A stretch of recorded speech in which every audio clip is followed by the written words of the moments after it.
நண்பர்களே வணக்கம். என்றைக்கு நான் கற்க மறுக்கின்றேனோ அன்றைக்கு நான் வாழ மறுத்தவன் ஆகிவிடுகிறேன். இந்த immortal words of Ramakrishna Paramahamsa. தினம் நாம் ஏதாவது ஒன்றை கற்றுக்கணுங்க. நல்ல செய்தி, நல்ல விஷயம், நல்ல நெறி ஏதாவது ஒன்று நாம் கற்றுக்கணும். அப்படி நாம் கற்றுக்கிட்டது நம்ம மனசை பண்படுத்தணும்னு ராமகிருஷ்ண பரமஹம்சர் சொல்கிறாரு. இன்றைக்கி நான் ஒரு நல்ல நெறியை, நல்ல விஷயத்தை கற்றுக்கலைனாக்கா இன்றைக்கு நான் வாழ்ந்தவனாக கருதப்பட மாட்டேன். Today I have never lived, that is the meaning.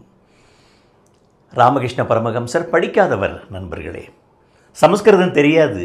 ஆனால் வேதத்தில் என்ன சொல்லப்பட்டிருக்கிறதோ அது எல்லாத்தையுமே அனுபவத்தில் அவர் கற்றுக்கொண்டார். மனிதர்களை பார்த்து, இயற்கை பிரபஞ்சம், மரம், செடி, கொடி, பறவைகள், விலங்குகள், அதை பார்த்து அவர் கற்றுக்கிட்டாரு.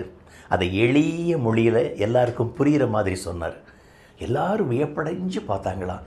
வேதத்தில் சொன்னது பூரா அப்படி சொல்கிறீங்களே. யாராவது ஒருத்தர் தன்னுடைய துண்டுலேயோ அல்லது வேஷ்டிலேயோ ஒரு முடிச்சு போடுறத அவர் பார்த்துருக்கணும்.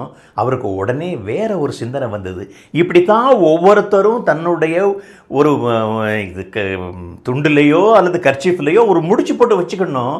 அந்த முடிச்சு ஸ்பிரிச்சுவல் முடிச்சு, அது ஆன்மீக முடிச்சு, அது பகவானை நினைவுபடுத்தி கொண்டே இருக்க வேண்டும். அந்த நினைவுபடுத்தி கொண்டே இருந்தால் அவன் தப்பே செய்ய மாட்டான். இது அவர் அனுபவத்தில் பார்த்தது. இதை அவர் எளிய ஒரு மொழியில் எல்லாருக்கும் புரிகிற மாதிரி சொன்னார்.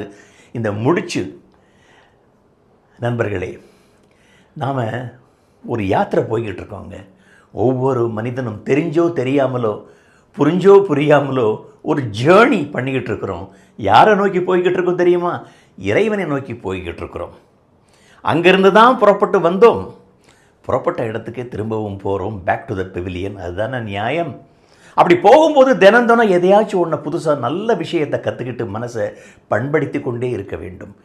அப்படியே பண்படுத்தி ரிஃபைன் பண்ணி நிறைநிலையை நாம் அடைந்து விட வேண்டும்.